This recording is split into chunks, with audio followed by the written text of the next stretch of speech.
Hello guys, स्वागत है आप सभी का आपके अपने यूट्यूब चैनल क्रिएटिव एस्पे स्टडी 2022 पर। तो कैसे हैं आप सब लोग? उम्मीद है आप सब अच्छे होंगे और अपनी पढ़ाई कर रहे होंगे। तो जैसा कि आज है सैटरडे शनिवार, तो आज है हमारा डे हिस्ट्री का। तो आज हम हिस्ट्री को आगे बढ़ाते हैं। जैसा कि कल हमने रावल रतन सिंह के बारे में पढ़ा था, उनकी पत्नियां कौन थी और रावल रतन सिंह के बारे में हमें कहाँ से जानकारी प्राप्त होती हैं, और रावल रतन सिंह के जो सेनापति थे वो कौन कौन थे, उन्होंने कौन कौन से महलों का निर्माण करवाया, और रावल रतन सिंह रावल शाखा के अंतिम शासक रहे, ये भी हमने देखा था। और राघव चेतन के बारे में भी हमने पढ़ा था, और चित्तौड़ पर हुए आक्रमण और चित्तौड़ पर हुए अधिकार के बारे में देखा था। चित्तौड़ का नाम बदलकर खिजराबाद कर दिया गया, ये सब हमने देखा था। और इसके बारे में और भी जानकारी ली थी, जैसे जौहर हुए वो, और जो हीरामन तोता है उसे और क्या क्या कहते हैं, जैसे गागरूनी तोता, टीटेक, हिंदुओं का आकाश लोचन, अलेक्जेंडरिया पैराकीट आदि हमने देखे थे। तो अब आज से हम स्टार्ट कर रहे हैं सिसोदिया साम्राज्य या राणा शाखा का। तो पहले तो हम सिसोदिया साम्राज्य के बारे में जो जानकारी है, सामान्य जानकारी, वो देखेंगे। फिर सिसोदिया शाखा के जो शासक हुए उनके बारे में हम देखने वाले हैं। तो सिसोदिया शाखा का आदि पुरुष या प्रथम पुरुष किसे कहा जाता है? राहब सिसोदिया को। सिसोदिया वंश का संस्थापक राहब सिसोदिया, सिसोदिया शाखा का संस्थापक राहब सिसोदिया। राहब सिसोदिया के बारे में हम क्या क्या देख रहे हैं? सिसोदिया शाखा का आदि पुरुष या प्रथम पुरुष, संस्थापक और सिसोदिया वंश का संस्थापक, तीनों चारों चीज़ें हम एक ही व्यक्ति राहब सिसोदिया को ही कहते हैं। फिर आगे आता है सिसोदिया शाखा का वास्तविक संस्थापक कहें, या सिसोदिया शाखा का पहला शासक, या सिसोदिया साम्राज्य का संस्थापक, या राणा शाखा का संस्थापक। चारों चीज़ें हम एक ही व्यक्ति को कहेंगे, हमीर सिसोदिया को। हमीर सिसोदिया को क्या कहेंगे? सिसोदिया शाखा का वास्तविक संस्थापक, सिसोदिया शाखा का पहला शासक, सिसोदिया साम्राज्य का संस्थापक, राणा शाखा का संस्थापक, ये सभी एक ही व्यक्ति हमीर सिसोदिया को कहेंगे। पहला व्यक्ति जिसने अपने नाम के आगे राणा या महाराणा शब्द लगाया था वो भी कौन है? हमीर। हमीर सिसोदिया ने ही अपने नाम के आगे राणा या महाराणा शब्द जोड़ा था, सबसे पहला व्यक्ति था, ऐसा है। अब जो शासक है वो है हमीर सिसोदिया। हमीर ने 1326 से 1364 तक शासन किया। हमीर ने कब से कब तक? 1326 से 1364 तक शासन किया। और हमीर सिसोदिया की जो उपाधियाँ या उपनाम है, पहली है वीर राजा, दूसरी विषम घाटी पंचानन, तीसरी है प्रबल हिंदू राजा। वीर राजा, विषम घाटी पंचानन, प्रबल हिंदू राजा। वीर राजा के बारे में हम देखते हैं तो रसिक प्रिया की टीका में राणा कुंभा ने कहा था। किसने कहा था? राणा कुंभा ने। कहाँ कहा? रसिक प्रिया की टीका में। विषम घाटी पंचानन के बारे में देखते हैं तो अत्रि भट्ट और महेश भट्ट ने कहा। किस किसने कहा? दो व्यक्तियों ने कहा। पहला है अत्रि भट्ट और दूसरा है महेश भट्ट। अत्रि भट्ट ने कीर्ति स्तंभ प्रशस्ति में कहा और महेश भट्ट ने कुंभलगढ़ प्रशस्ति में। कीर्ति स्तंभ प्रशस्ति में अत्रि भट्ट ने, कुंभलगढ़ प्रशस्ति में महेश भट्ट ने क्या कहा? विषम घाटी पंचानन। और तीसरी जो उपाधि है प्रबल हिंदू राजा, तो ये किसने कहा? कर्नल जेम्स टोड ने। कर्नल जेम्स टोड ने क्या कहा? प्रबल हिंदू राजा। और कहाँ कहा? तो annals and antiquities of Rajasthan में। कर्नल जेम्स टोड की एक जो बुक है annals and antiquities of Rajasthan, इसमें प्रबल हिंदू राजा कहकर संबोधित किया है हमीर सिसोदिया को। हमीर सिसोदिया ने बरवड़ी माता या अन्नपूर्णा माता मंदिर का निर्माण करवाया चित्तौड़गढ़ में। तो हमीर सिसोदिया ने किसका निर्माण करवाया? बरबड़ी माता या अन्नपूर्णा माता मंदिर का। और कहाँ करवाया? तो चित्तौड़गढ़ में। मेवाड़ में गुरिल्ला या छापामार पद्धति का जनक भी हमीर सिसोदिया को कहा जाता है। मेवाड़ में गुरिल्ला या छापामार पद्धति का जनक हमीर सिसोदिया। इन्हें मेवाड़ का उद्धारक भी कहते हैं। हमीर को और क्या कहते हैं? मेवाड़ का उद्धारक। 1336 ईस्वी में सिंगोली का युद्ध, सिंगोली का है बांसवाड़ा में, तो सिंगोली का युद्ध कब हुआ? 1336 में। तो ये किस किस के बीच हुआ? तो हमीर और दिल्ली शासक मोहम्मद बिन तुगलक के बीच। तो सिंगोली का युद्ध हमीर वर्सेस मोहम्मद बिन तुगलक, इसमें हमीर की जीत हुई। हमीर सिसोदिया ने 50 लाख रुपए और अजमेर, रणथंभौर और भीलवाड़ा लेकर मोहम्मद बिन तुगलक को रिहा कर दिया था। हमीर ने क्या किया था? 50 लाख रुपए और अजमेर, रणथंभौर और भीलवाड़ा लेकर मोहम्मद बिन तुगलक को क्या किया था? रिहा कर दिया था। खेता या क्षेत्रसिंह, हमीर के बाद आता है अगला राजा खेता या क्षेत्रसिंह। इनके बारे में हम पढ़ते हैं। तो मालवा के दिलावर खां की हत्या कर दी तथा यहाँ से मेवाड़ और मालवा के मध्य वैमनस्य स्थापित हुआ। तो खेता ने क्या किया? मालवा के दिलावर सिंह की हत्या कर दी थी और इसी से क्या हुआ? मेवाड़ और मालवा के मध्य क्या हुआ? वैमनस्य की स्थापना हुई थी। और खेता बूंदी के शासक लाल सिंह हाड़ा के विरुद्ध लड़ते हुए मारा गया। खेता किसके विरुद्ध लड़ते हुए मारा गया? तो बूंदी के शासक लाल सिंह हाड़ा के विरुद्ध लड़ते हुए मारा गया। अगला शासक है लाखा या लक्ष्य सिंह, 1382 से 1421 तक। लाखा या लक्ष्य सिंह ने कब तक शासन किया? तो 1382 से 1421 तक। लाखा ने शासक बनते ही तारागढ़ जीतने की प्रतिज्ञा ली। नकली तारागढ़ जीता, जिसकी रक्षा करते हुए कुंभकर्ण हाड़ा वीर गति को प्राप्त हुआ। तो लाखा के बारे में क्या है कि लाखा ने शासक बनते ही क्या किया? तारागढ़ जीतने की प्रतिज्ञा ली। और असली तारागढ़ जब नहीं जीत पाया तो इसने क्या किया? एक प्रतिरूप बनवाया तारागढ़ दुर्ग का। और उसकी रक्षा करते हुए क्या हुआ कि कुंभकर्ण हाड़ा की मृत्यु हो गई, वीरगति को प्राप्त हुआ। और इसी को जीतने के लिए लाखा ने कुंभकर्ण हाड़ा से युद्ध किया था। लाखा या लक्ष्य सिंह के दरबारी विद्वान दो है, पहला जोटिंग भट्ट और दूसरा है धनेश्वर भट्ट। लाखा या लक्ष्य सिंह के जो दरबारी विद्वान है वो जोटिंग भट्ट और धनेश्वर भट्ट। लाखा या लक्ष्य सिंह के बेटे कुंवरचुंडा, राघवदेव और मोकल। लाखा या लक्ष्य सिंह के कितने बेटे हैं? 3। पहला है कुंवरचुंडा, दूसरा राघवदेव और तीसरा है मोकल। लाखा के शासनकाल में चितरमल पिच्छू बंजारे ने 1385 से 1388 तक पिछोला झील उदयपुर, पिछोला झील कहाँ है? उदयपुर में। तो पिछोला झील के किनारे नटनी या गलकी का चबूतरा बनवाया था। लाखा ने क्या किया? इसके शासनकाल में पिच्छू बंजारा जो था, चित्तरमल पिच्छू बंजारा, ये इसका पूरा नाम है।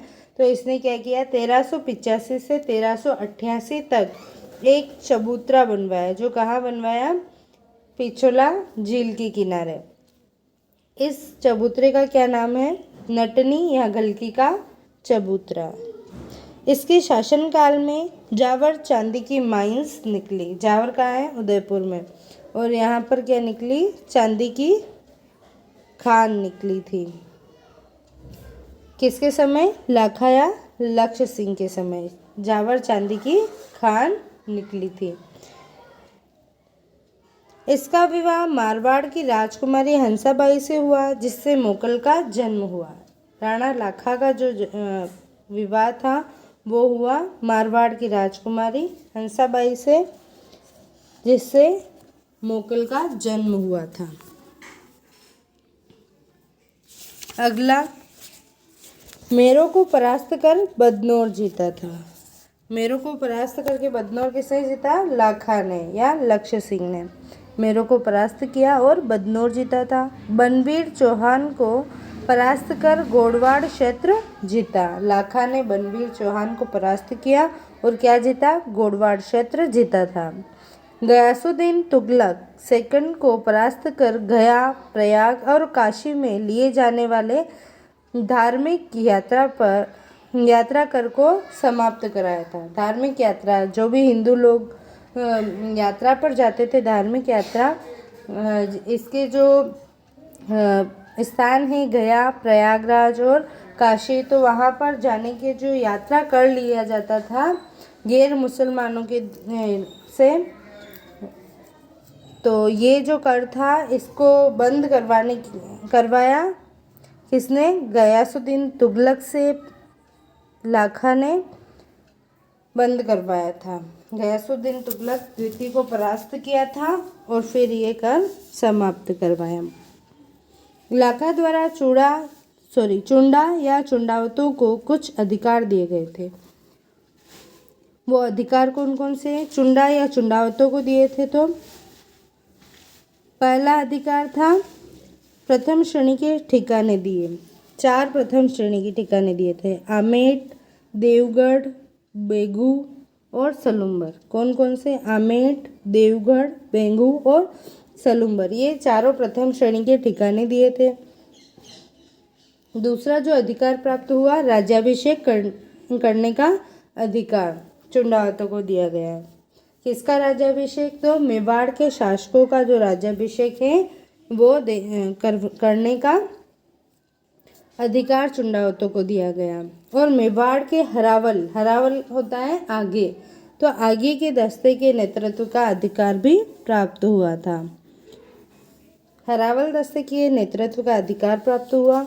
और चौथा जो है, प्रत्येक राजपत्र पर राणा और चुंडावत दोनों के हस्ताक्षर होंगे। राणा और चुंडावत दोनों के हस्ताक्षर होंगे तभी वो राजपत्र मान्य होगा, ऐसा अधिकार प्राप्त हुआ। और हस्ताक्षर में ये क्या करते थे? भाले का निशान लगाते थे, यानी कि भाले का निशान होना आवश्यक था दोनों का।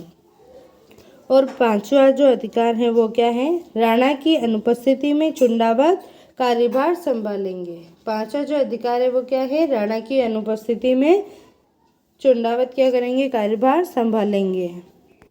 तो लाखा द्वारा चुंडा या चुंडावतों को 5 अधिकार दिए गए। पहला जो अधिकार था प्रथम श्रेणी के ठिकाने दिए। दूसरा राज्याभिषेक करने का अधिकार दिया। तीसरा हरावल दस्ते के नेतृत्व का अधिकार दिया। और चौथा राजपत्र में राणा और चुंडावत दोनों के हस्ताक्षर होंगे, ये अनिवार्य कर दिया था, ये अधिकार था। और पांचवा जो अंतिम अधिकार था वो क्या था कि राणा की जो जब भी अनुपस्थिति होगी तब क्या होगा कि चुंडावत उनकी जगह कार्यभार संभालेंगे। तो ये 5 अधिकार दिए गए। और चुंडा को मेवाड़ का भीष्म कहा गया। चुंडा को क्या कहा गया? मेवाड़ का भीष्म। 1396 में गुजरात के जफर खान ने राणा लाखा के समय मांडलगढ़ कहाँ पड़ता है? भीलवाड़ा में। तो मांडलगढ़ क्षेत्र पर असफल आक्रमण किया। क्या हुआ? 1396 में गुजरात के शासक जो थे जफर खां, इन्होंने क्या किया था? राणा लाखा के समय में मांडलगढ़ भीलवाड़ा क्षेत्र पर असफल आक्रमण किया, यानी आक्रमण किया जो असफल रहा। 1421 में राणा लाखा की मृत्यु के पश्चात कुंवर चुंडा ने मोकल को मेवाड़ की गद्दी पर बैठाया तथा उसका राज्याभिषेक किया एवं मोकल के अल्पवयस्क होने के कारण कुंवर चुंडा ही इनके संरक्षक बने। हंसाबाई के अविश्वास के कारण कुंवर चुंडा मेवाड़ छोड़कर होशंग शाह के पास मालवा चला गया। हंसाबाई द्वारा अपने भाई राव रणमल को मेवाड़ बुलाया गया और मोकल का संरक्षक बनाया गया। रणमल ने संरक्षक बनते ही मेवाड़ के ऊंचे ऊंचे पदों पर मारवाड़ के राठौड़ों को ही की ही नियुक्ति की थी। तो क्या हुआ, 1421 में राणा लाखा की मृत्यु हो गई थी और उसके बाद कुंवर चुंडा ने क्या किया, मोकल को मेवाड़ की गद्दी पर बिठाया था और उसका राज्याभिषेक भी किया। और मोकल अल्पवयस्क था, यानी उम्र कम थी मोकल की, तो उन्होंने क्या किया, कुंवर चुंडा ही इनके संरक्षक बने थे। और हंसाबाई के अविश्वास के कारण क्या हुआ कि कुंवर चुंडा ने मेवाड़ छोड़कर होशंग शाह के पास मालवा चले गए थे। और हंसाबाई अपने भाई को बुलाती है, रणमल को। हंसाबाई द्वारा क्या किया गया, अपने भाई राव रणमल को मेवाड़ बुलाया गया और मोकल का संरक्षक बनाया गया। राव रणमल ने क्या किया कि संरक्षक बनते ही मेवाड़ के ऊंचे ऊंचे पदों पर मारवाड़ के राठौड़ों की नियुक्ति की थी। अब आगे आती है कुछ शब्दावली, जिसमें डाबरिया, पड़दायत, पासवान, खवासन, राजलोक और चौथान शब्द हैं।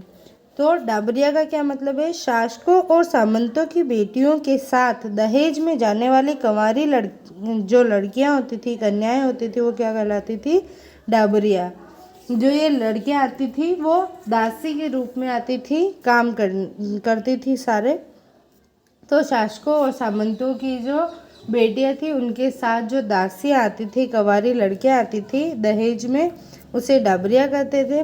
और डाबरिया के आगे क्या होता था कि ये जो दासियां होती थी, इन दासियों के बारे में क्या है कि वह दासी जिसे राजा द्वारा उपपत्नी का दर्जा दिया जाए पड़दायत कहलाती। कोई भी दासी होती थी उसे अगर राजा उपपत्नी का दर्जा दे दे तो उसे क्या कहते थे, पड़दायत। और पड़दायत से आगे का जो पद है वो है पासवान। तो पासवान क्या है, वह दासी जिसे चांदी के आभूषण पहनने की अनुमति हो। दासियों को कोई आभूषण पहनने की अनुमति नहीं थी, लेकिन अगर राजा उसे चांदी के आभूषण पहनने की अनुमति दे दे तो वो क्या कहलाती थी, पासवान। पासवान से बड़ा पद है खवासन। तो खवासन क्या है, वह दासी जिसे सोने के आभूषण पहनने की अनुमति हो, खवासन कहलाती है। यानी कि रानी के बराबर सभी अधिकार मिल जाते थे, बस विवाह नहीं होता था। तो रानी के जैसे सोने के आभूषण पहनने की भी अनुमति मिल जाए तो वो खवासन कहलाती थी। और ये सबसे ऊंचा पद होता था दासियों में। अगला जो शब्द है राजलोक। राजलोक क्या है, राजपुताने में दासों की देखभाल के लिए बनाया गया विभाग राजलोक कहलाता है। राजलोक क्या है, राजपुताने में दासों की देखभाल के लिए बनाया गया विभाग राजलोक कहलाता है। अगला शब्द है चौथान। चौथान क्या है, कोटा राज्य में मानवों के क्रय विक्रय पर चौथान कर वसूला जाता था। किसी भी मानव का, इंसान का क्रय विक्रय किया जाता था और उसके ऊपर जो कर वसूला जाता था वो क्या कहलाता था, चौथान कर कहलाता था। तो चौथान क्या है, कोटा राज्य के मानवों के कोटा राज्य में मानवों के क्रय विक्रय पर चौथान कर वसूला जाता था। अगला राजा है मोकल। मोकल ने शासन किया 1421 से 1433 तक और पिता हैं राणा लाखा, माता हंसाबाई, पत्नियां 3, पहली कमलावती, गौराम्बिका दूसरी और तीसरी है सौभाग्यवती। मोकल के दरबारी विद्वान योगेश्वर, दूसरा है विष्णु शर्मा और तीसरा है हीरानंद मुनि। तो हीरानंद मुनि 1423 ईस्वी में देलवाड़ा में मेवाड़ के दूसरे चित्रित ग्रंथ सुपार्श्वनाथ चरितम की रचना की। पहला चित्रित ग्रंथ हमने कल पढ़ा था और आज हमारे आ गया दूसरा चित्रित ग्रंथ। तो दूसरा चित्रित ग्रंथ क्या है, सुपार्श्वनाथ चरितम की रचना की थी। तो मोकल के ने शासन किया 1421 से 1433 तक और इनके पिता का नाम था लाखा, माता हंसाबाई, 3 पत्नियां, पहली कमलावती, दूसरी गौराम्बिका और तीसरी सौभाग्य देवी और 3 ही दरबारी विद्वान योगेश्वर, विष्णु शर्मा और हीरानंद मुनि। हीरानंद मुनि ने 1423 ईस्वी में देलवाड़ा में मेवाड़ के दूसरे चित्रित ग्रंथ सोपार्श्वनाथ चरितम की रचना की थी। पहला चित्रित ग्रंथ कौन सा था? श्रावक प्रतिक्रमण सूत्र चूर्णी। Thanks for watching.